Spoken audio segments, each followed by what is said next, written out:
Asanteni sana. Yangu ni mafupi sana.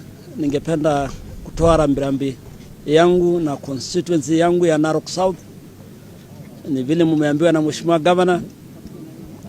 Mimi ni mmoja wa family. You know very well, Mheshimiwa Ngeno was our son-in-law, was married to my brother daughter. Na natoa rambirambi kwa watu wa Emurua Dikir na kwa extended family.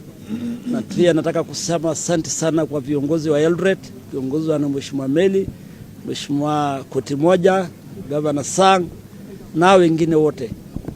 We really feel welcome na mumetusaidia sana. Mumelete mwili, mumetunza sisi, mumeangalia. Nasema kwa niaba ya watu ya Narok County, kwa niaba ya family ya Ngeno, nataka kusema asanteni sana. Pia nataka kusema kwa watu ya Emurua Dikir, tafadhali mutulie.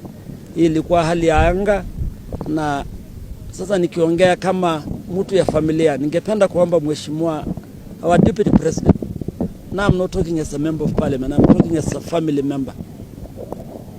Umetuonyesha madharau sana kama familia. Mimi mwenyewe nilikuwa ninapigiwa simu na watu ya familia wananiuliza, Mheshimiwa, umeona Mheshimiwa Rigathi Gachagua anasema nini kuhusu maneno ya Ngong?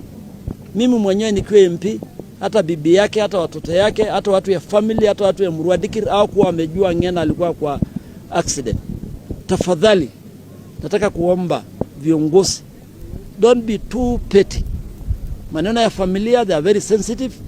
Ngeno alikuwa kiongozi ya taifa, alikuwa kiongozi ya Narok County, alikuwa kiongozi ya Emurua Dikir. Maneno ya kifo tuweke kando kwa siasa. Tunaelewa na tunaomba mapilot, kama the weather is not good, don't fly. If the weather is not good and does not allow for you to fly, don't take off. Na kwa niaba ya family ya Ngong, nasema asanteni sana kwa ile upendo umetuonyesha kama watu ya Uasin Gishu. Asante.